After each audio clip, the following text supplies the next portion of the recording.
Chapter 4 यानी जलवायु, जो आपके एनसीईआरटी ज्योग्राफी का चैप्टर 4 है जलवायु, इसको पढ़ेंगे। इससे पहले हम आपके क्लास 9th के चैप्टर 3 चैप्टरों को हम पढ़ चुके हैं। इससे पहले हमारा जो चैप्टर था अपवा तंत्र, हम उसको कंप्लीट कर चुके हैं और आज हम अपना जलवायु को स्टार्ट करेंगे। तो मैं आप लोगों को एक बात बता दूं कि अगर आप ज्योग्राफी में अच्छी पकड़ बनाना चाहते हैं ना, तो प्लीज़ आप जो क्लास 6 की हमारी ज्योग्राफी शुरू होती है ना, वहाँ से 6, 7, 8th की इतनी ज़रूरी नहीं है, 6, 7th की ज्योग्राफी को आप अच्छे से पढ़े। बाय द वे पढ़ना 8th की भी चाहिए, क्योंकि 8th का जो सिलेबस है वो 10th में है।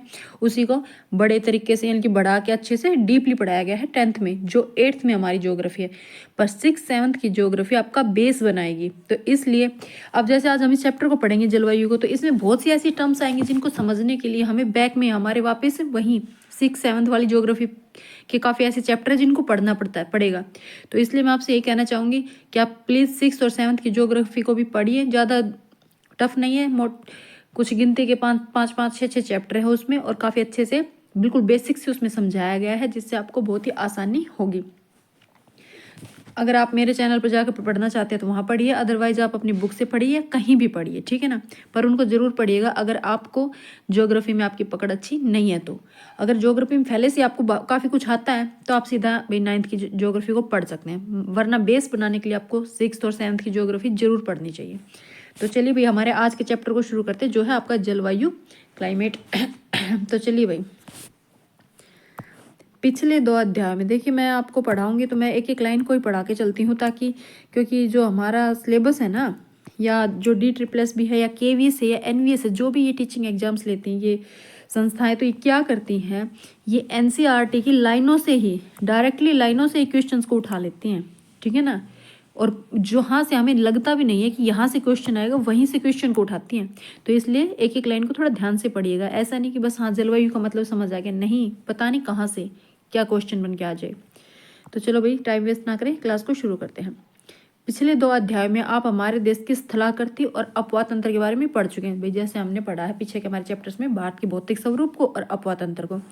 तो किसी क्षेत्र के प्राकृतिक पर्यावरण को समझने के लिए आवश्यक 3 मूल तत्वों में से ये तत्व ही हैं, यही तत्व 3 मूल में से, ठीक है ना।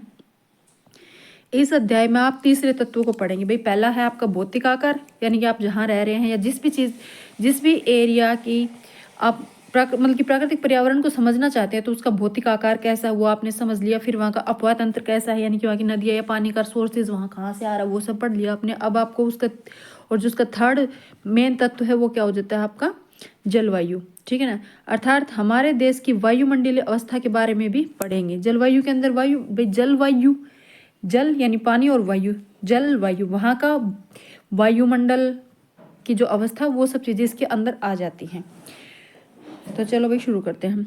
अब देखिए समझने की बात है, हम दिसंबर में तो ऊन के कपड़े पहनते हैं और मई के महीने में गर्म और असुविधाजनक हो जाते हैं भाई। दिसंबर में तो इतनी सर्दी लगती है कि 2-2, 3-3 स्वेटर्स पहन लेते हैं, और मई के महीने में, मई जून में जो होती है गर्मी, उसमें हमें इतनी गर्मी लगती है कि हम कूलर AC पंखे चलाते हैं, है ना। या जून और जुलाई में वर्षा होती है और फिर जून जुलाई में बारिश होती है। तो ये सभी पर्सन है, ये दिमाग में आते हैं, ये क्या है, ये हमारी भारत की जलवायु ही तो है, हमारे देश की जलवायु है, जिसका अध्ययन हम इसमें करेंगे।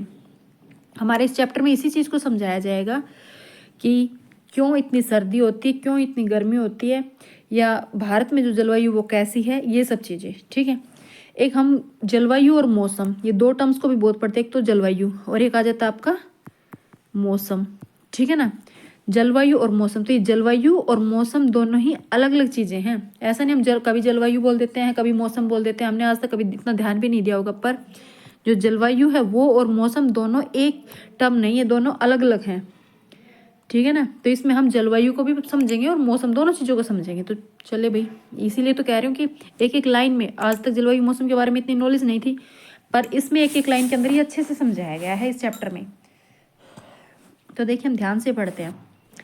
एक विशाल क्षेत्र में लंबी समय अवधि, जैसे कि ब्रैकेट में शो किया गया 30 वर्ष, ठीक है ना, 30 वर्ष से अधिक में मौसम की अवस्थाओं तथा विविधताओं का कुल योग ही जलवायु है।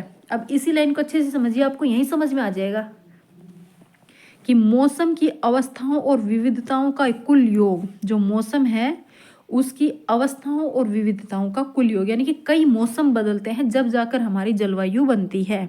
सब सीधी सी बात है ये, और इसको अभी अच्छे से बताती हूँ, पहले पढ़ लेते थोड़ा सा। मौसम एक विशेष समय में एक क्षेत्र की जलवायु की अवस्था बताता है। मौसम तथा जलवायु के, चलिए यहीं तक पढ़ते हैं पहले, तत्व बाद में पहुंचेंगे, पहले हम इन्हीं को डिफाइन करते हैं। जलवायु, तो इन्होंने क्या कहा कि मौसम एक विशेष समय में एक क्षेत्र की जलवायु की अवस्था को बताता है। जैसे हम डेली अपना यूज़ करते हैं, वर्ड्स में नहीं बोलते हैं कि सुबह कम, आज मौसम गर्म है, आज मौसम ठंडा है। मौसम डेली चेंज होता है। जैसे कि सुबह ज़्यादा गर्मी हो, शाम को थोड़ी ठंड हो जाए, या बारिश का मौसम हो तो बारिश के मौसम में हवा आ जाए, एकदम घुटन या हुम्मस सी महसूस होती है और फिर ठंडी हवाएं लगती है तो ठंडा मौसम हो जाता है। तो हम बोलते हैं ना कि अभी मौसम ठंडा हो गया, अभी मौसम गर्म है। तो ये मौसम क्या होता है, हर मतलब कि दिन में भी चेंज होता है। सुबह से शाम तक के मौसम में चेंज आ जाता है। सुबह थोड़ा गर्म है या सुबह ठंड है, दोपहर में धूप निकलती है, हम कहते हैं अब मौसम गर्म है ना। रात को ठंडा मौसम रहता है, दिन में गर्म मौसम रहता है, ऐसे बोल देते हैं। अब हम देखते हैं कि हमारे भारत के अंदर दिसंबर जनवरी, है ना, दिसंबर जनवरी फरवरी, ये थोड़ा एकदम, दिसंबर जनवरी में बहुत ज़्यादा ठंड होती है, फरवरी में थोड़ी सी हल्की ठंड होती है, ठीक है ना। फिर मार्च अप्रैल में कम गर्मी होती है और मई जून में ज़्यादा गर्मी होती है। फिर जून जुलाई में हमारी बारिश ज़्यादा होती है, जून जुलाई अगस्त में, है ना। फिर सितंबर अक्टूबर फिर नॉर्मल चलते हैं। इस तरह से ये क्या है, ये बार बार हमारा मौसम बदल रहा है। तो हमने क्या देखा कि मौसम हर 2-3-4 महीने के अंदर बदलता है। मौसम हर 2-3-4 महीने में बदलता है और मौसम डे बाय डे भी चेंज होता है कि किसी दिन, अभी सर्दियों में भी क्या होता है, किसी दिन बहुत ज़्यादा ठंड होती है और किसी दिन हल्की ठंड होती है। तो उसको क्या बोल देते हैं कि आज बहुत ज़्यादा ठंड थी, आज का मौसम बहुत ठंडा है, आज मौसम कम ठंडा है या मौसम गर्म है ना, ये बोलते हैं ना। ये सब चीज़ें क्या मौसम है। तो आप समझिए मौसम साल में 2-3 महीने में, हर 2-3-4 महीने में एक पर्टिकुलर टाइम में चेंज होता रहता है, ठीक है ना। मौसम क्या होता है, एक पर्टिकुलर टाइम में चेंज होता है, या दिन ब दिन में, उसमें डे बाय डे भी चेंज आता है मौसम में। पर जलवायु जो है वो, जैसे कि मौसम कंटिन्यू एक जैसा मौसम चल रहा है। अब हमारे भारत की जलवायु कैसी है देखिए, अब हमें पता चल गया कि दिसंबर जनवरी में ठंड, फिर फरवरी मार्च में कम ठंड, वसंत आ जाएगा, ठीक। फिर अप्रैल मई में गर्मी, फिर जून जुलाई में बारिश। तो ये चीज़ें हमें पता चल गई। तो ये हमारे मौसम है, ये हर साल इसी टाइम रिपीट होते रहते हैं ना, हर साल उसी महीने में ये मौसम रिपीट होते हैं। तो ये मौसम जब कंटिन्यू रिपीट होते रहते हैं, एक जैसी कंडीशंस बनाते रहते हैं, तो इसी को जलवायु कहा गया है। जैसे ऊपर बताया था 30 वर्ष से अधिक मौसम की अवस्था, ठीक है ना। क्या बताया था, 30 वर्ष से अधिक मौसम की अवस्था। तो 30 वर्ष तक मौसम कंटिन्यू। अब आप देखिए, आपकी एज 25 साल है, 26 साल है, 30 साल है, तो आप कंटिन्यू देखते आ रहे हो, आपको याद है तब से कि जनवरी में, दिसंबर जनवरी में ठंडी होती है ना, जून जुलाई में बारिश होती है और मई जून में गर्मी पड़ती है। तो आपको ये सब चीज़ें पता है। क्या क्यों पता है, क्योंकि आप जब से पैदा हुए अब तक आप कंटिन्यू देखते आ रहे हो। तो जलवायु, मौसम की जो एक कंटिन्यू लगातार जो एक ही अवस्थाएं चलती रहती है, रिपीट होती है, वही अवस्थाएं हर साल उसी टाइम पर रिपीट होती रहती है ना, वो ही जलवायु को बनाती है। तो एक मौसम का लंबे समय तक, ठीक है ना, उसी तरह से चलते लंबे समय तक, बार बार उसी टाइम पे आते रहना, बार बार सर्दी का आना, बार बार गर्मी का आना, बार बार बारिश का आना, उसी टाइम पर रिपीट होते रहना, ये ही क्या है, जलवायु कहलाती है।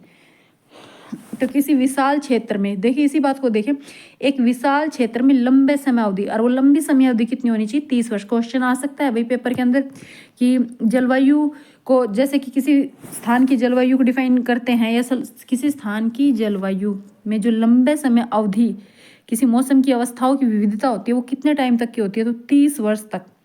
यानी कि 30 वर्ष से अधिक के समय एक जैसे ही मौसम का आते जाते रहना, ठीक है ना, वह उसकी अवस्थाओं को बताना ही हमारे मतलब क्या कहलाएगा, जलवायु कहलाएगा।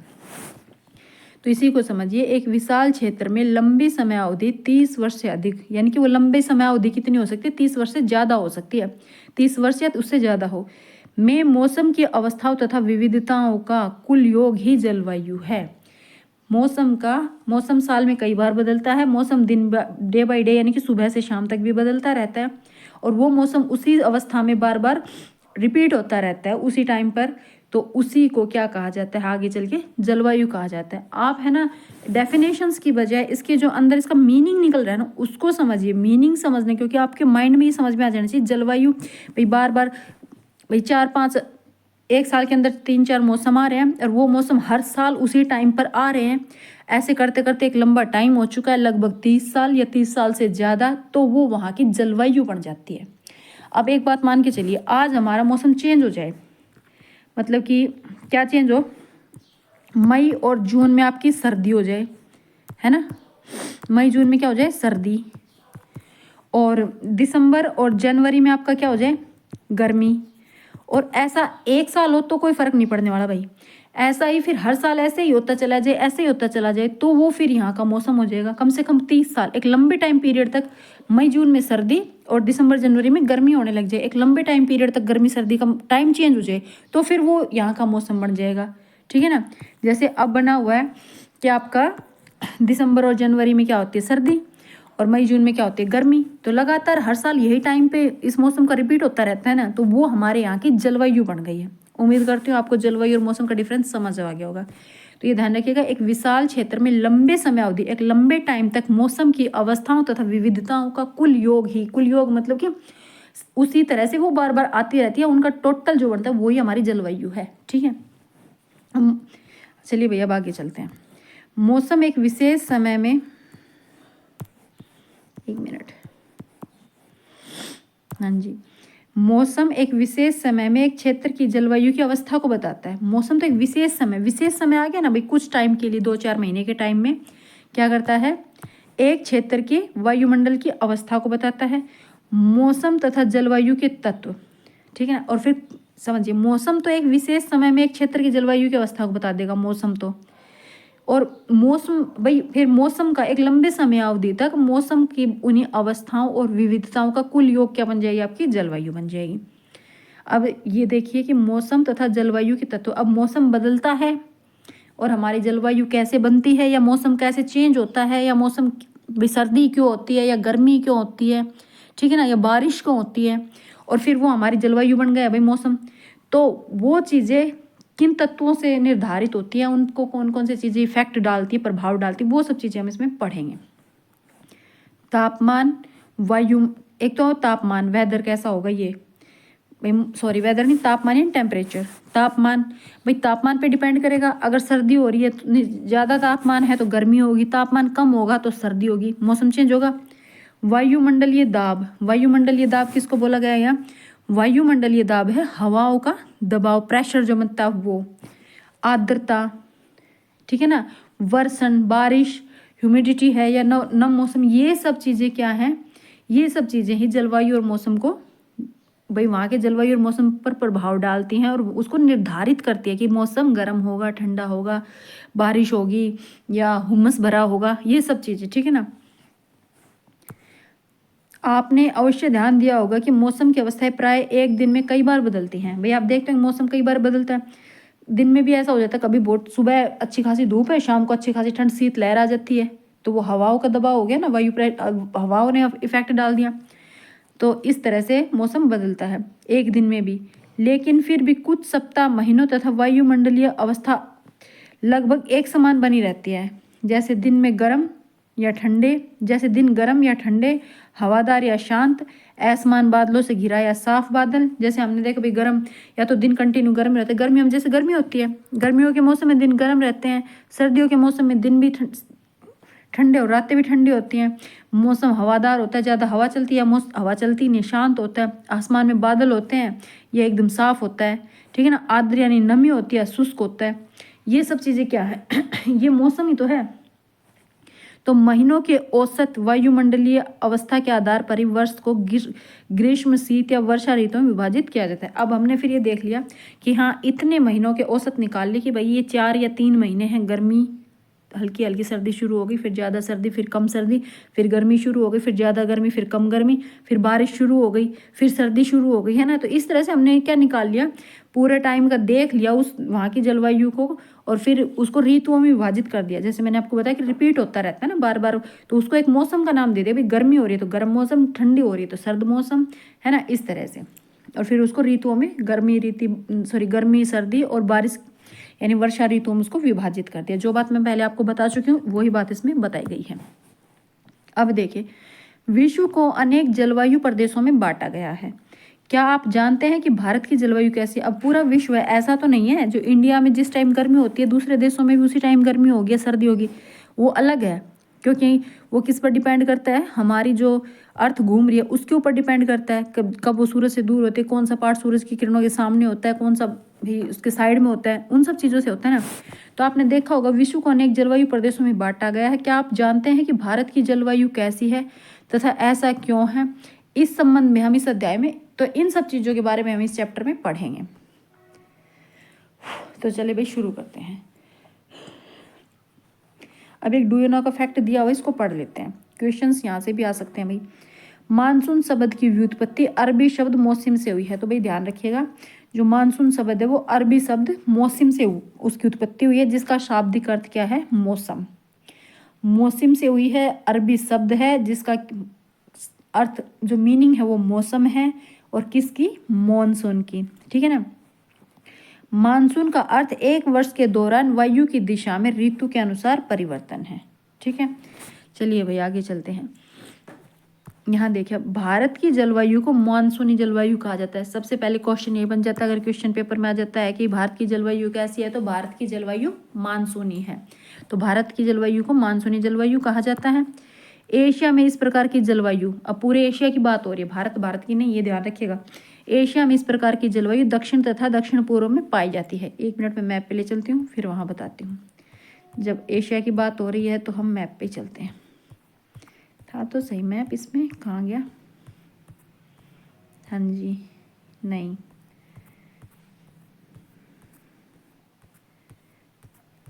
नहीं दे रखा भाई, इसमें मैप नहीं है। काफ़ी बड़ा चैप्टर है, पता नहीं कितने पेज स्लाइड्स जानी पड़ेंगी जब निकलेगा। देखिए हम यहीं थे, चलो मैं आपको वैसे ही बता देती हूँ यहाँ बना के।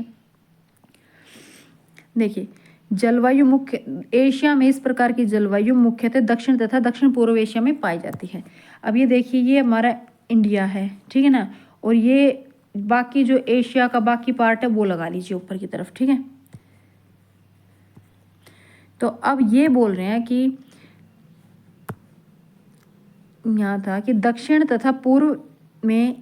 तथा दक्षिण पूर्व एशिया में मानसूनी जलवायु पाई जाती है। तो आप ये समझ लीजिए, हम आ गए, हमारा जो ये हिस्सा है ये क्या हो गया? दक्षिण की तरफ है ना, साउथ में है हम, ये पार्ट, क्योंकि ऊपर की तरफ तो नॉर्थ है, यहाँ ऊपर नॉर्थ लगा लीजिए, ये साउथ है, और यहाँ आपका ईस्ट है यानी पूर्व है। तो हम पूर्व में हैं और दक्षिण में हैं, तो हम इंडिया जो है वो तो दक्षिण में आ गया, और ये आ गया इसका पूर्वी एरिया। यानी कि यहाँ से ये जो एरिया है ना, यहाँ इतना, भाई मैंने थोड़ा पार्ट दिखाया क्योंकि यहाँ स्पेस कम था, ये एशिया का, और बाकी ऊपर की तरफ एशिया। तो ये बताया गया कि जो एशिया का चाइना वाला पार्ट है, ये जो पार्ट है इधर, ये पूर्व का और दक्षिण का जो पार्ट है एशिया का, यहाँ क्या है? दक्षिण, मतलब कि आपकी जलवायु क्या है? मॉनसून जलवायु है। ठीक है ना, मॉनसूनी जलवायु है। तो भारत की जलवायु मॉनसूनी है। अगर क्वेश्चन आ जाता है, क्योंकि आपके एनसीईआरटी में ये लाइन दी गई है, तो आपको पता होना चाहिए कि जो एशिया में भी इस प्रकार की जलवायु कहाँ मिलेगी? मुख्यतः दक्षिण तथा दक्षिण पूर्व में पाई जाएगी। यकीन मानिए, क्वेश्चन जो होते हैं इसी तरह की लाइनों से आएंगे। आपको यकीन नहीं होता, पुराने जो पेपर हैं, क्वेश्चंस हैं, उनको देख लीजिए, केवीएस के देखिए, DSSB के देखिए, आपको पता चल जाएगा कि क्वेश्चंस यहीं से बने हुए हैं। चलिए भाई आगे चलते हैं। सामान्य प्रतिरूप में लगभग एक रूपता होते हुए भी देश की जलवायु अवस्था में स्पष्ट प्रादेशिक विभिन्नताएं हैं। आइए हम 2 महत्वपूर्ण तत्वों तापमान और वर्षण को लेकर देखें। चलिए भाई यहाँ तक समझते हैं। सामान्यतः प्रतिरूप में लगभग एक रूपता होते हैं। अब ये बात हो रही है इंडिया की। इंडिया में यानी भारत में पूरे देश एक जैसा है, हम बोल देते पूरे भारत देश की जलवायु मानसूनी है, फिर भी वहाँ प्रादेशिक रूप पर विभिन्नताएं हैं। राजस्थान में बारिश नहीं होती, बहुत कम होती है, कहीं बहुत कम बारिश है, कहीं बहुत ज़्यादा बारिश है, कहीं बहुत ज़्यादा गर्मी है, कहीं बहुत ज़्यादा सर्दी है। इंडिया में भी तो इफेक्ट है ना, अलग, मतलब कि आपको अलग अलग दिखाई देगा ना मौसम का प्रभाव, या मौसम अलग अलग मौसम मिल सकता है आपको। सिर्फ एक इंडिया के अंदर ही, पहाड़ों में जाओ ठंड मिलती है, तटीय प्रदेशों की तरफ जाओ ना ज़्यादा गर्मी होती है ना ज़्यादा सर्दी होती है ना। तटीय प्रदेश जो आपके समुद्र के आसपास है, कोस्टल एरियाज है, उनको कहा जा रहा है। और आपका एक दिल्ली है जो सेंटर में है, वहाँ बहुत ज़्यादा गर्मी और बहुत ज़्यादा सर्दी होती है। दिल्ली से सटे राज्यों में भी बहुत ज़्यादा गर्मी सर्दी होती है, क्योंकि बीच में वहाँ ना समुद्र से आने वाली मतलब की हवाएं पहुँच पाती हैं, ना ही पहाड़ों वाली बर्फ़ आ पाती है, तो वहाँ गर्मी भी ज़्यादा और सर्दी भी ज़्यादा। तो इसी चीज़ को इस चैप्टर में अच्छे से बताया गया है, और क्वेश्चन भी यहीं से आ जाते हैं भाई। चलिए भाई, दूसरे स्थान तक मौसम से दूसरे मौसम में इसमें किस प्रकार की भिन्नताएं हैं, इन चीज़ों को हम पढ़ेंगे। भाई विभिन्नताएं क्यों हैं? हमारे इंडिया के अंदर ही स्टेट वाइज, यानी कि स्टेट वाइज या डायरेक्शंस वाइज लगा लीजिए भाई। जैसे कि हिमालय पर्वत है, वहाँ ठंड है, ज़्यादा बर्फ़ जमी होती है। तटीय प्रदेशों में भाई मौसम नॉर्मल है, ना ज़्यादा गर्मी है ना सर्दी है। तो उन सब चीज़ों को इसमें बताया गया कि वो विभिन्नताएं क्यों है, गर्मी कहीं ज़्यादा है, बारिश कहीं ज़्यादा है ना, वो सब चीज़ें। तो देखिए भाई यहाँ देखते हैं, गर्मियों में राजस्थान के मरुस्थल में कुछ स्थानों का तापमान 50 डिग्री सेल्सियस तक पहुँच जाता है।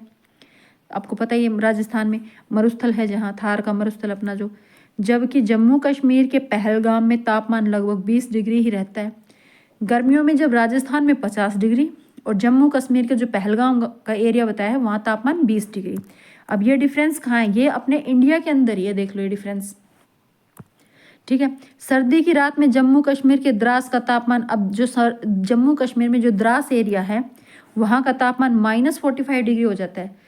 जबकि तिरुवनंतपुरम आपका केरल की राजधानी है, वहाँ तापमान 22 डिग्री सेल्सियस ही रहता है। उसी टाइम देखिए, उसी टाइम का डिफरेंस बताया। पहले राजस्थान में तो गर्मी का मौसम है तो 50 डिग्री है, और जम्मू कश्मीर के पहलगाम में आपका 20 डिग्री है। फिर अब ये तो बता दिया पर्वतों का, राजस्थान का। अब देखिए, अब बता रहे जम्मू कश्मीर आपका नॉर्थ का और साउथ का डिफरेंस बता रहे भाई, तापमान में कितना फर्क है। जम्मू कश्मीर में द्रास में तो -45 डिग्री, और तिरुवनंतपुरम जो आपका केरला की राजधानी है वहाँ 22 डिग्री। तो ये डिफरेंस क्यों है, यही सब चीज़ें हम इस चैप्टर में पढ़ेंगे। देखिए, कुछ क्षेत्रों में रात और दिन के तापमान में बहुत अंतर होता है। कई ऐसे एरियाज है जहाँ दिन में बहुत ज़्यादा गर्मी और रात को वही टेम्परेचर बहुत डाउन चला जाता है। जैसे थार के मरुस्थल में दिन का तापमान 50 डिग्री सेल्सियस, जबकि उसी रात यानी उसी दिन, तो दिन में तो 50 डिग्री था, और उसी दिन रात होगी ना जब, रात में 15 डिग्री तक पहुंच जाता है। और दूसरी ओर केरल और अंडमान निकोबार की बात करें, केरल जो आपका समुद्र तट के किनारे है, और अंडमान निकोबार जो आपके द्वीप समूह है हमारे बंगाल की खाड़ी के अंदर है, उनमें भी क्या होता है, दिन और रात के तापमान में कोई खास फर्क ही नहीं आता है। मतलब मुश्किल से 1 डिग्री का डिफरेंस आ जाए, 2-3 डिग्री तक डिफरेंस आ सकता है, वरना कोई खास फर्क नहीं होता। ऐसा ही तो दिन होता है, ऐसा ही रात होती है, ठीक है ना। तो ये सब चीज़ें क्यों हैं, ये भी आपको इसमें बताया जाएगा। पर इन चीज़ों को नोट भी कर लीजिए, क्वेश्चन बन सकता है कि जम्मू राजस्थान में जो है दिन में थार के मरुस्थल में दिन में तापमान कितना होता है, तो पता होना चाहिए 50 डिग्री, रात को 15 डिग्री। और क्वेश्चन ये भी बन सकता है कि केरला और अंडमान निकोबार में दिन और रात का तापमान लगभग कितना कैसा रहता है, समान रहता है, नहीं रहता है। और इतना इजी नहीं पूछा जाएगा, उसको बहुत एडवांस बना के पूछा जाता है, 3-4 स्टेटमेंट्स डाल दी जाती हैं, ठीक है ना। फिर उनमें से पूछ लिया जाता है कौन सी गलत है, सही है या कौन सी सही है, इस तरह से ऑप्शन A, B, C डाल के पता नहीं कितना कन्फ्यूज़ कर देते हैं, ये ध्यान रखिएगा। तो आपको, अगर आपने डीप एक एक पॉइंट को पढ़ा है तो आप उसको इजीली सॉल्व कर पाएंगे। अब वर्षण की ओर ध्यान दें। अब वो तो बात हो गई तापमान की। अब वर्षण की मतलब हो जाता है सिर्फ इसके अंदर बारिश नहीं आती है, इसके अंदर आपके ओलावृष्टि, ओले आते हैं, या जैसे कि पर्वतों पर बर्फ गिरती है, हिमपात होता है, वो सब चीज़ें इसके अंदर शामिल हो जाती है वर्षण में। वर्षण में सिर्फ बारिश नहीं आती है, ठीक है ना। आसमान से या बादलों से लगा लीजिए, या पानी का किसी भी रूप में आना सब वर्षण ही कहलाएगा। तो वर्षण के रूप तथा प्रकार में ही नहीं बल्कि उसकी मात्रा और ऋतु के अनुसार वितरण में विभिन्नता होती है। देखिए, रूप की बात हो रही है, तो रूप के अंदर बारिश के रूप में आ रहा है, ओलों के रूप में आ रहा है, या बर्फ के रूप में आ रहा है ना, वो रूप हो गया, रूप और प्रकार हो गई। और मात्रा यानी कि कहीं कम बारिश, कहीं ज़्यादा बारिश। और ऋतु के अनुसार वितरण में विभिन्नता होती है, ठीक है ना। हिमालय में वर्षण अधिकतर हिम के रूप में होता है, सीधी सी बात यहाँ आ गई ना, हिम यानी बर्फ। हिमालय में क्या होता है, बर्फ गिरती है, तो हिम के रूप में वर्षण होता है। और शेष भाग में वर्षा के रूप में होता है। बाकी हिमालय में बर्फ गिरती है, बाकी तो सब हर जगह वर्षण बारिश के रूप में ही होता है। वार्षिक वर्षण में भी विभिन्नता है। वार्षिक वर्षण मतलब कि सालाना बारिश या औसत निकालते हैं बारिश की, तो उसमें भी विभिन्नता है कि मेघालय में तो 400 सेंटीमीटर, और लद्दाख तथा पश्चिम राजस्थान में 10 सेंटीमीटर। ये पॉइंट्स को नोट कर लीजिए भाई। मेघालय में बारिश 400 सेंटीमीटर, लद्दाख और पश्चिमी राजस्थान में 10 सेंटीमीटर से भी कम वर्षा होती है, ठीक है ना। राजस्थान का भी पश्चिमी पार्ट भी। देश के अधिकतर भागों में जून से सितंबर तक वर्षा होती है। ज़्यादातर भागों में आपने देखा होगा मॉनसून आता है जब जून से सितंबर तक, लेकिन कुछ क्षेत्रों में जैसे तमिलनाडु के तट पर अधिकतर वर्षा अक्टूबर और नवंबर में होती है। अब ये ध्यान रखिएगा, देश के अधिकतर भाग में जून से सितंबर तक, और तमिलनाडु, हमने कभी आगे पहले ध्यान नहीं दिया होता, अभी समझ लीजिए, तमिलनाडु में जो बारिश होती है वो अक्टूबर और नवंबर में होती है। क्यों होती है? क्योंकि देखिए ये जैसे हमारा इंडिया है, ये मान लीजिए। अब यहाँ जब बारिश, ये समुद्र, ये अरब सागर है, अरेबियन सी है, तो यहाँ से मानसून की पवनें जा रही हैं, तो ये बारिश करते हुए यहाँ से करते हुए सारे इसमें जाएगी। और फिर जब वो वहाँ से रिटर्न होके आती है ना, ये मानसूनी पवनें अरब सागर से, फिर बारिश, ये जल वाष्प लेके आती है, और फिर ये अपने इस एरिया में, तमिलनाडु में, ये इधर के एरिया में बारिश करती हैं। ये ध्यान रखिएगा, यहाँ बारिश करती हैं वो। तो वह जब मानसून रिटर्न होता है ना, वापिस आता है मानसून, तब तमिलनाडु में बारिश करता है। इसलिए बारिश जो होती है वो तमिलनाडु में कब होती है? आपके अक्टूबर नवंबर में, ध्यान रखिएगा, ठीक है। अब सामान्य रूप से तटीय क्षेत्र के तापमान में अंतर कम होता है। देखिए अब ये बात आ गई, सामान्य रूप से तटीय क्षेत्र के तापमान में अंतर कम होता है देश के आंतरिक भागों में।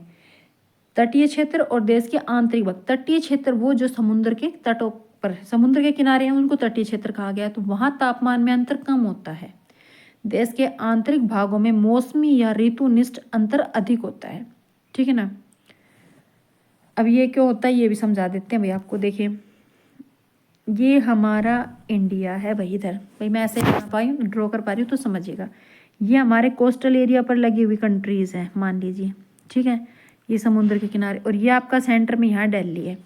तो दिल्ली में क्या होगा? बहुत ज़्यादा सर्दी और बहुत ज़्यादा गर्मी, है ना। दिल्ली में सर्दी और गर्मी दोनों ही क्या होंगी? बहुत ज़्यादा होगी। सर्दी भी बहुत ज़्यादा और गर्मी भी बहुत ज़्यादा। आप देखते भी होंगे, क्योंकि हम DSSB के बारे में पढ़ रहे हैं, तो दिल्ली के आस पड़ोस के बंदे ज़्यादा मिलेंगे।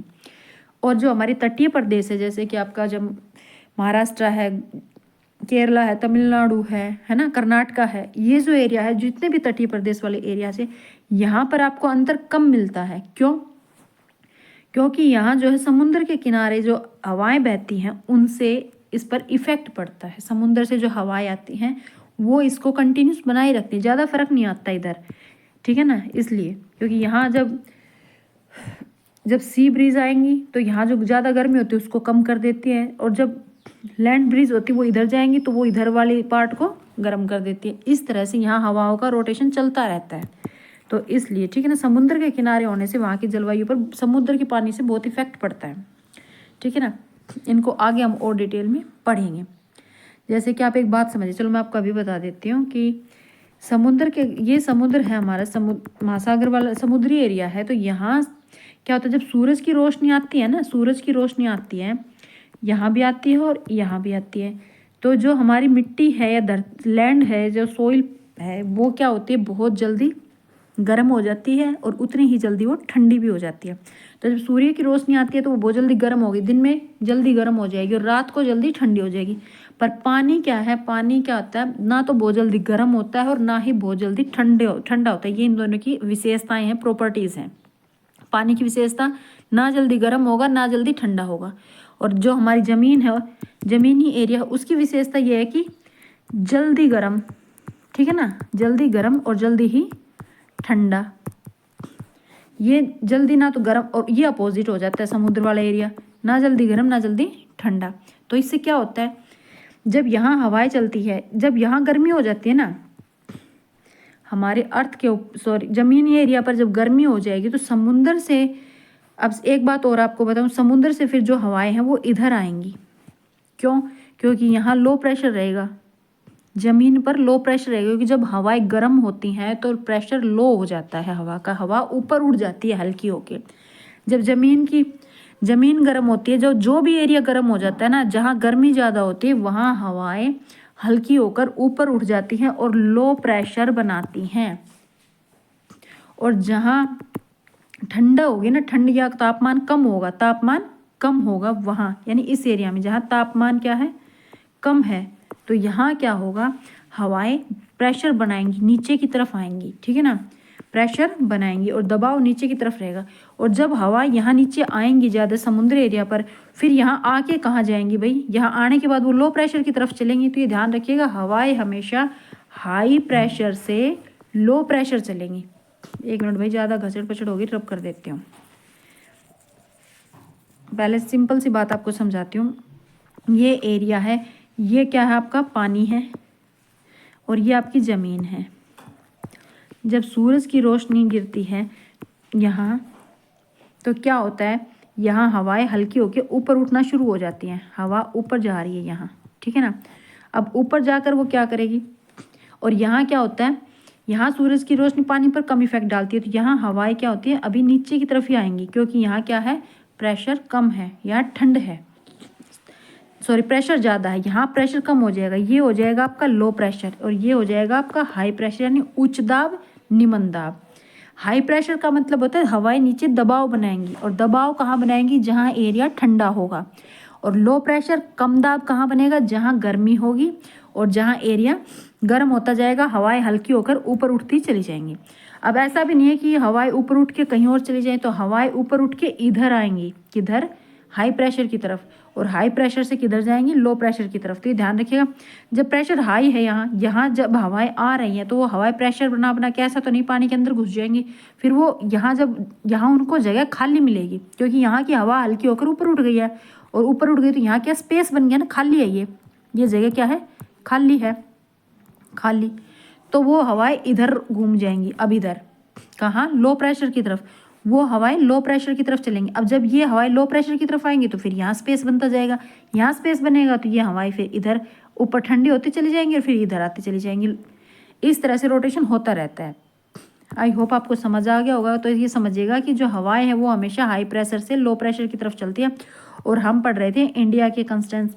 तो इसमें देखते हैं कि अब ये आपको समझ आ गया कि यहाँ हाई प्रेशर हुआ, इन कंट्रीज़ में तो लो प्रेशर हो जाएगा, और ये समुद्र है यहाँ, इस समुद्र में क्या होगा, यहाँ से हवाएं जो हैं, एक मिनट, हाँ जी, यहाँ पानी है तो यहाँ से हवाएं इधर चलेंगी, किधर, ज़मीन की तरफ, ठीक है।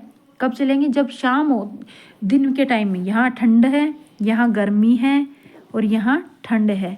तो ठंड का मतलब टेम्परेचर कम है, यहाँ तापमान कम है। ठंड तो ऐसा तो नहीं है कि इधर बर्फ़ गिर रही है, यहाँ तापमान कम है, यहाँ गर्मी है, तो हवाएं इधर चलती जाएंगी। और जब हवाएं इधर आएंगी तो यहाँ क्या हो जाएगा, मौसम ज़्यादा गर्मी नहीं हो पाएगी, ठीक है ना, वही 20-22 डिग्री टेम्परेचर बना रहेगा, ज़्यादा गर्मी नहीं होगी।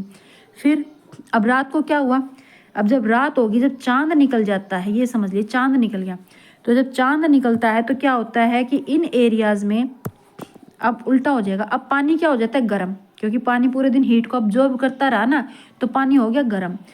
और पानी की प्रॉपर्टी मैंने बताई थी, ना जल्दी ठंडा ना जल्दी गर्म, तो ये बहुत टाइम लेके अब क्या होगा, ठंडा भी, सुबह तक ठंडा होगा पानी, रात तक गर्म हुआ तो सुबह तक ठंडा होगा। पर ज़मीन क्या है, जल्दी ही ठंडी हो जाएगी, है ना। अब इधर बन जाएगा हाई प्रेशर और इधर बन जाएगा लो प्रेशर, क्योंकि जहाँ गर्म एरिया होगा वहाँ हवाएं हल्की होकर ऊपर उठेंगी। अब उल्टा हो जाएगा, अब हाई प्रेशर से हवाएं इधर आ जाएंगी, आपके हाई प्रेशर से क्या हो जाएंगी, हवाएं इधर आएंगी पानी की तरफ, क्योंकि अब पानी गर्म हो चुका है। फिर सारी रात इस तरह की प्रोसेस चलती रहेगी। तो ये जो एरिया है ना यहाँ अधिक ठंड ना अधिक गर्मी, तो इसलिए कहा गया कि तटीय जो एरियाज हैं वहाँ पर क्या होता है, मौसम में ज़्यादा डिफरेंस नहीं दिखाई देता है ना। जैसे कि अभी हमने पढ़ा था कि सामान्य रूप से तटीय क्षेत्रों के तापमान में अंतर कम होता है। वो तापमान में अंतर कम का मतलब यही है कि यहाँ दिन और रात का तापमान लगभग समान होता है, और गर्मियों में भी और सर्दियों में भी यहाँ ना ज़्यादा गर्मी होती है ना ज़्यादा सर्दी होती है। और इसका दूसरा कारण ये भी है कि जैसे हमारा इंडिया है वो भूमध्य रेखा से, एक मिनट थोड़ा छोटा बनाती हूँ, ये हमारा इंडिया है और ये इक्वेटर गई हुई है 0 डिग्री इक्वेटर। तो ये जो हमारा इंडिया है ये यहाँ तक, अब वो 23 डिग्री कर्क रेखा जो है ये भी तो इंडिया से जा रही है ना। तो ये जो एरिया है ये कटिबंध, उष्ण कटिबंध में आ जाता है, उष्ण कटिबंध में, ये ध्यान रखिएगा। किसी को ये सब चीज़ें नहीं पता है तो ये पीछे की वीडियोस में चेक कर सकते हैं, जहां हमने देशांत और अक्षांश को अच्छे से पढ़ाया, तो आपको समझ में आएगा कि भारत से कौन कौन सी रेखा जा रही। तो जो ये 23/1/2 यानी कि कर्क, ये कर्क रेखा इंडिया से जा रही है, ये एरिया, और ये 0 डिग्री है, ये इसके पास से गुजर रही है। तो इसके बीच में जो इंडिया का एरिया आ जाता है ना, साउथ का तकरीबन पार्ट जो आ जाता है वो उष्ण कटिबंध में आता है। तो यहाँ इसलिए ज़्यादा मौसम, ज़्यादा ठंड नहीं होती है, ये भी ध्यान रखिएगा। ये एक्स्ट्रा में था, मैंने बता दिया आपको, ठीक है ना। और इन सब चीज़ों के लिए आपको बेस बनाना बहुत ज़रूरी, इसलिए तो मैं आपको कह रही हूँ कि 6th और 7th के NCERT को रीड कीजिए। तो इसलिए जो तटीय क्षेत्रों में तापमान का अंतर कम क्यों होता है, क्योंकि हाई प्रेशर से लो प्रेशर हवाएं चलती रहती हैं। दिन में पानी, समुद्र का पानी ठंडा होता है तो वहाँ से हवाएं ज़मीन की तरफ चलती रहेंगी, और रात को पानी गर्म हो जाएगा, ज़मीन ठंडी हो जाएगी, तो वहाँ से हवाएं फिर समुद्र की तरफ चलती रहेंगी। तो इस तरह से उनमें बैलेंस बना रहता है वहाँ के तापमान में, ना ज़्यादा गर्मी ना ज़्यादा सर्दी, और ना ही ज़्यादा डिफरेंस आ पाता है दिन और रात में। ठीक है ना। चलिए भैया बाकी चलते हैं। और आंतरिक भागों में हमने बता ही दिया, क्योंकि बहुत अधिक ठंड, और वहाँ क्योंकि ना तो किसी तरह की समुद्र लगता है, पानी नहीं है, ना वहाँ की हवाओं का इफेक्ट पहुँच पाता है वहाँ तक, तो इसलिए वहाँ क्या होता है, एकदम गर्मियों में बहुत ज़्यादा गर्मी एक्सट्रीम, और सर्दियों में बहुत ज़्यादा सर्दी होती है। अब आ जाते हैं उत्तरी मैदानों में वर्षा की मात्रा भी सामान्य से पूर्व से पश्चिम की ओर घटती जाती है। अब उत्तरी मैदानी एरिया जो हमारा था इंडिया का, उसमें भी क्या होता है कि बारिश भी क्या है, पूर्व से पश्चिम की तरफ घटती जाती है। पूर्व में ज़्यादा बारिश, पश्चिम में कम बारिश होती है। ठीक है। ये विभिन्नता लोगों के जीवन में विभिन्नता लाती है, जो उनके भोजन वस्त्र। तो चलिए भाई अब इस चीज़ को मैं एक बार और समझा देती हूँ। देखिए आप यहाँ समझिए, अब इन्होंने क्या किया, जैसे ये हमारा इंडिया है, ठीक है, एक मिनट, ये है इंडिया, और ये पहाड़ी, यहाँ ये पहाड़, तो ये हमारा जो है ना उत्तरी मैदान है। इसको समझ लीजिए भाई। देखो मेरे ड्राइंग ऐसी होती है, थोड़ा सा समझाने के लिए मैं बता रही हूँ। ये हमारा क्या है, उत्तरी मैदान। तो मैदानों में बारिश होती है, तो वो ये पूर्व है। पूर्व में ज़्यादा जो हमारे ये एरिया है, जो मेघालय, जहाँ यहाँ मेघालय में जो बारिश ज़्यादा होती है, जो मेघालय में चेरापूंजी और मासिनराम है, यहाँ बारिश ज़्यादा होती है ना। तो पूर्वी एरिया हो गया। और ये उत्तरी मैदान में फिर ये हमारा राजस्थान वगैरह आ जाता है, गुजरात ये। तो यहाँ क्या है, पश्चिम है, यहाँ हमारी बारिश कम होती है। क्या होती है, बारिश कम होती है। और या पूर्व में बारिश क्या होती है, ज़्यादा। ठीक है ना। तो वो क्यों होती है, क्योंकि यहाँ जो मॉनसून की पवनें जब जाती हैं, तो यहाँ क्या है, एक तो पहाड़ है, ऊंची ऊंची चोटियाँ पहाड़ों की, तो हवाएं अंदर ही वहाँ फंस जाती हैं।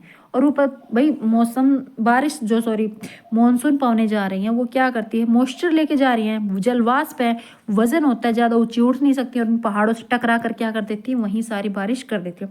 तो वहाँ मॉनसून जाते वक्त भी बारिश करती है, फिर मॉनसून वहीं से वापस होती है, क्योंकि यहाँ पहाड़ हैं ऊंचे ऊंचे, तो वो आगे नहीं जा पाती, यहीं से रिटर्न कर लेती हैं, है ना। रिटर्न जब मारती है तो यहीं आती है ना, तो रिटर्न करते वक्त यहाँ भी बरसेंगे, फिर हमारी बंगाल की खाड़ी से भी बारिश, ये नमी ले लेंगे, और ये फिर ये यहाँ आते वक्त जब मॉनसून रिटर्न कर रहा है, तो आपके अक्टूबर नवंबर में यहाँ जो आपका तमिलनाडु है, यहाँ भी बारिश करती हैं, है ना। तो ये ध्यान रखिएगा।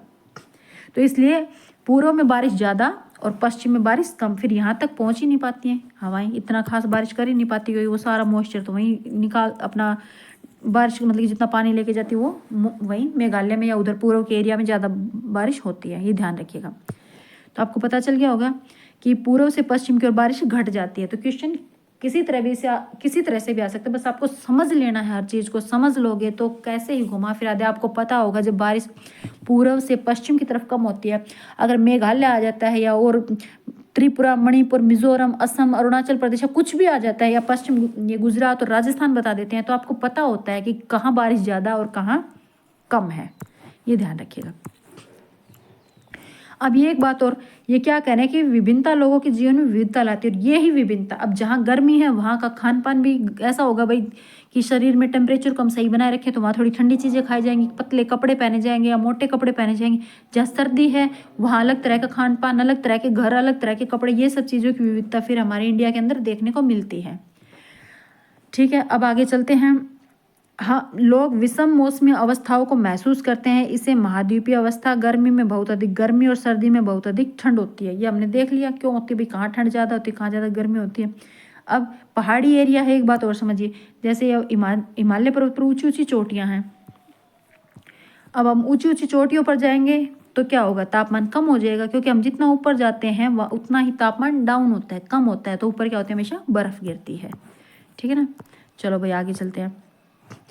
अब महासागरीय धाराएं, समुद्र के तट की ओर चलने वाली हवाओं के साथ तटीय क्षेत्रों की जलवायु प्रभावित होती है। जैसे मैंने आपको बताया था अभी अपने इंडिया के बारे में, है ना, वही सब चीज़ें हैं कि कैसे समुद्र से आने वाली हवाएं ठंडी होती दिन के टाइम, फिर वो उधर के एरिया को ठंडा कर देती, रात को वहाँ से हवा उल्टी चलती, वो हाई प्रेशर लो प्रेशर। उदाहरण के लिए कोई भी तटीय क्षेत्र जहाँ गर्म या ठंडी जलधाराएं बहती, और एक जलधाराओं का भी इफेक्ट आता है भाई। जैसे भी समुद्र की जलधाराएं हैं, अब समुद्र गर्म है तो गर्म हवाएं भेजेगा, तो वहाँ ना ज़्यादा ठंड होगी ना ज़्यादा, मतलब कि तो तटीय एरिया पर गर्म हवाएं जाएंगी। ठीक है ना। अब समुद्र में की जो जलधाराएं वो ठंडी है। अब इन जलधाराओं को, जो ये महासागरीय धाराएं हैं, इनको हम आगे ध्यान से पढ़ेंगे, अभी थोड़ा सा बताया गया वही बताने की कोशिश मैं कर रही हूँ। अगर जल धाराएं क्या है आपकी, गर्म है, तो वो जो तटीय एरिया है वहाँ पर गर्म हवाएं जाएंगी, और अगर जल धाराएं ठंडी है तो वो तटीय एरिया है वहाँ पर ठंडी हवाएं जाएंगी। तो इससे भी जो तटीय एरिया है, वो जमीनी एरिया है, उसका जो वहाँ का मौसम है वो प्रभावित, या वहाँ की जलवायु है वो प्रभावित होती है। ठीक है ना, यही सब चीज़ें यहाँ बताई हैं। वायु की दिशा समुद्र से, एक मिनट, तट की ओर, तब तट गर्म या ठंडा हो जाएगा। वही चीज़ जो मैंने बताया कि वायु की दिशा जैसे समुद्र से तट की ओर जाएगी तो तट क्या होगा, गर्म या ठंडा हो जाएगा। अब ये देखिए, विश्व के अधिकतर मरुस्थल उपोष्ण कटिबंध भागों में स्थित महाद्वीपीय पश्चिम किनारों पर स्थित हैं। ठीक है भाई, आगे चलते हैं। अब अंत में किसी स्थान की जलवायु को निर्धारित करने में उच्चावच की महत्वपूर्ण भूमिका होती है। जैसे ऊंची पर्वत ठंडी तथा गर्म वायु के अवरोधी होते हैं। यदि उनकी ऊंचाई इतनी हो कि वे वर्षा लाने वाली वायु के रास्तों को रोकने में सक्षम होते हैं तो उस क्षेत्र में वर्षा के कारण भी बनते हैं, और पर्वतों के विमुख ढाल पर अपेक्षाकृत सूखे रहते हैं। अब इस पॉइंट को समझ लेते हैं। उच्चावच, एक तो उच्चावच ऊंचाई की बात आ गई। अगर पर्वत ज़्यादा ऊंचे ऊंचे हैं, अब हमारा हिमालय पर्वत है, वो साइबेरिया, उधर से आने वाली साइबेरियन ठंडी हवाओं को उधर ही रोक देता है। देखा नहीं आपने, तिब्बत है, चाइना है, उस एरिया में क्या है, एकदम बहुत ज़्यादा ठंड है, ठंडे मरुस्थल हैं और बहुत ज़्यादा ठंड है। पर हिमालय पर्वत इतनी अच्छी कंडीशन है कि वो एक तरह से प्रहरी का काम कर रहा है भाई, ठंडी हवाओं को भी रोक रहा है। तो इंडिया में हमारा इधर एरिया है वो एकदम खिला हरा भरा रहता है, वरना यहाँ भी सफ़ेद चादर ढकी रहे भाई, इंडिया में भी जीवन बहुत मुश्किल हो जाए। ठीक है ना। अच्छा, और दूसरी बात, अभी क्या कह रहा है कि ऊंचे पर्वत जो ठंडी हवाओं को, गर्म वायु को, चाहे गर्म आए चाहे ठंडी आए, उन हवाओं को वहीं रोक देते हैं। अगर इनकी ऊंचाई ज़्यादा हो, अगर ज़्यादा ऊंचाई है और हवाएं चल रही हैं, ये अपने साथ मान के चलिए बादल है, ये बारिश लेके जा रहा है, या ये क्या है, वाष्प, जल वाष्प है, ये लदा हुआ है। अब ऊंचाई ज़्यादा है तो ये उधर नहीं जा पाएगा। क्यों? क्योंकि बादल भी एक कंडीशंस होती है, वहीं तक चल सकते हैं। क्यों? क्योंकि इनके पास क्या होता है, मॉइस्चर होता है और वजन ज़्यादा होता है, तो ये इनसे टकराएगा और यहीं बारिश कर देगा, है ना। तो ये बादल क्या करेगा, यहीं बारिश कर देगा। अब पर्वतों के विमुख ढाल, अब पर्वतों की विमुख ढाल हो जाएगी ये वाली ढाल। अब इधर क्या होगी, बारिश नहीं होगी, क्योंकि बादल यहाँ आए, टकराए, बारिश कर दी, खाली हो गई, चले गए, है ना। बादलों ने यहीं बारिश कर दी, तो ये पर्वत विमुख ढाल पर क्या होगी, बारिश नहीं होगी, इधर सूखा पड़ेगा। ठीक है ना, यही सब चीज़ें इसमें बताया गया है। पर्वतों की विमुख या पवन विमुख ढाल, तो उस क्षेत्र में वर्षा के कारण भी बन सकते हैं। पर्वतों के विमुख ढाल अपेक्षाकृत सूखे रहते हैं। भाई आज के वीडियो में इतना ही। कल नेक्स्ट वीडियो में भारत की जलवायु को प्रभावित करने वाले सभी कारकों को हम अच्छे से पढ़ेंगे। ठीक है ना। वीडियो काफ़ी लंबा हो जाएगा, बोर लगेगा। जो मैंने आज समझाया उसी को ध्यान से समझने की कोशिश कीजिए। वैसे भी चैप्टर थोड़ा अटपटा है, पर फिर भी अगर आप अच्छे से समझेंगे तो ज़्यादा मुश्किल नहीं है। अगर वीडियो आपको पसंद आता है तो लाइक कीजिए, चैनल को सब्सक्राइब कीजिए। Thank you.